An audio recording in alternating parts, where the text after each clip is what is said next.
Você falou, a gente mergulha nas tokenizações daquilo que tem caso real, funciona, já tem case. Então, duplicatas. Agora não é mais spoiler, podemos falar. Então, já 500 milhões de reais tokenizados em duplicatas. Isso. 30 mil contratos? Mais. A gente está batendo quase 50 mil contratos. 50 mil contratos. Vamos então começar pelo começo. Para quem não é contador, né? O que é uma duplicata? E como que ela é tokenizada? E o que de mudança trouxe a tokenização?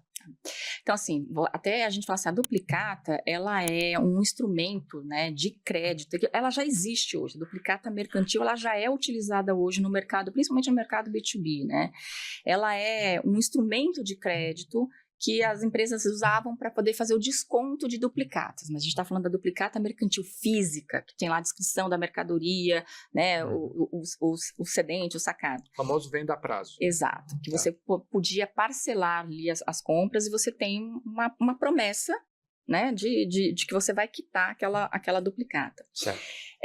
O mercado já existia, só que a duplicata escritural, então a gente tinha a mercantil, a escritural não existia. E ela vai entrar agora em 2000, a normativa entra agora no finalzinho de 2025 para início de 2026. O que muda? O que muda é que agora é a obrigatoriedade de você registrar uma duplicata para você poder fazer o desconto e a antecipação dela. Ok. Tá? Então, por que isso é importante? Primeiro, para garantir unicidade, né? Para não evitar que uma duplicata seja usada... Descontada em diferentes lugares. Em diferentes lugares.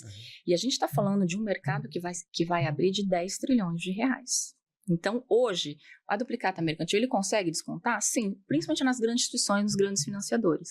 Né? Ele vai lá, faz uma análise de crédito, consegue descontar.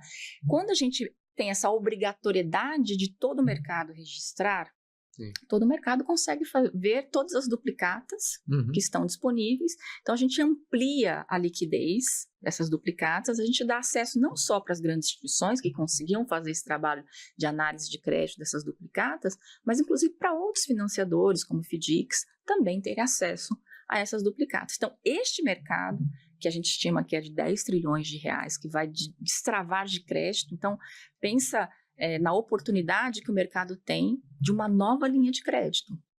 Ou seja, são 10 trilhões de reais de duplicatas que hoje não são descontadas. Exato. Ou não são escrituradas, elas não têm essa rastreabilidade. A partir do momento que você tem a obrigatoriedade de registrar, você obviamente tem a oportunidade de descontar essas duplicatas.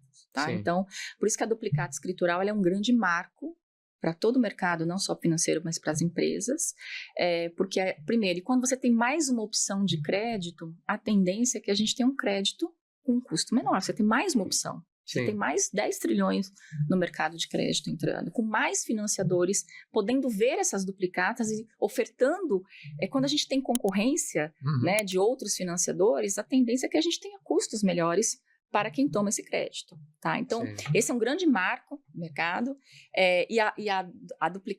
as duplicatas tokenizadas já é uma evolução ainda desse mercado. A gente já faz a duplicata tokenizada hoje, porque essa duplicata escritural, ela depende da normativa.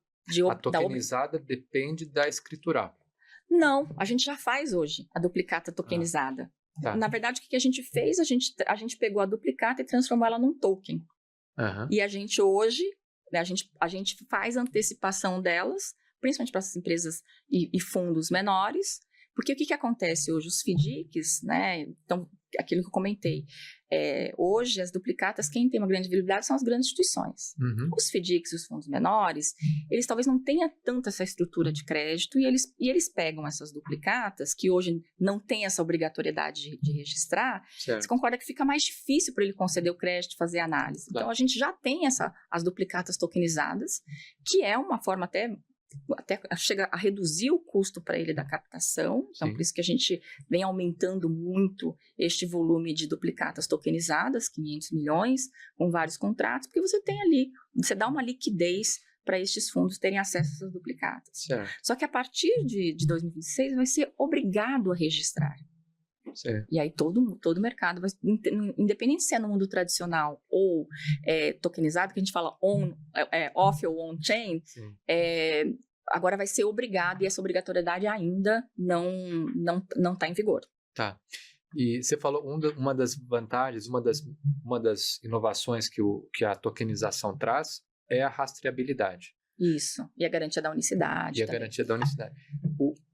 Quais então, exemplos de inovações que são possíveis por causa da tokenização das duplicatas? Eu acho que a gente consegue, além dessa rastreabilidade e unicidade, também colocar informações dessas duplicatas que ajudem ele na score de crédito, enfim, informações que consigam melhorar a concessão de crédito para ele. Perfeito, tá? Perfeito.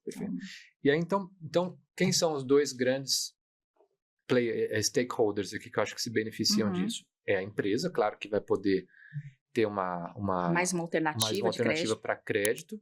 E que com esse crédito ela pode expandir, e se ela expande, ela se torna mais competitiva, ela pode baixar o preço dela e uma série de coisas, expandir e tal. Tá. E do outro lado, o investidor, que vai ter a possibilidade de comprar aquele crédito. Olhar muito mais duplicatas do que ele conseguia ver antes. Porque se todo mundo obriga a registrar, você tem muito mais segurança para poder financiar e antecipar essas duplicatas. Sim. Então, o mercado todo ganha, o financiador ganha.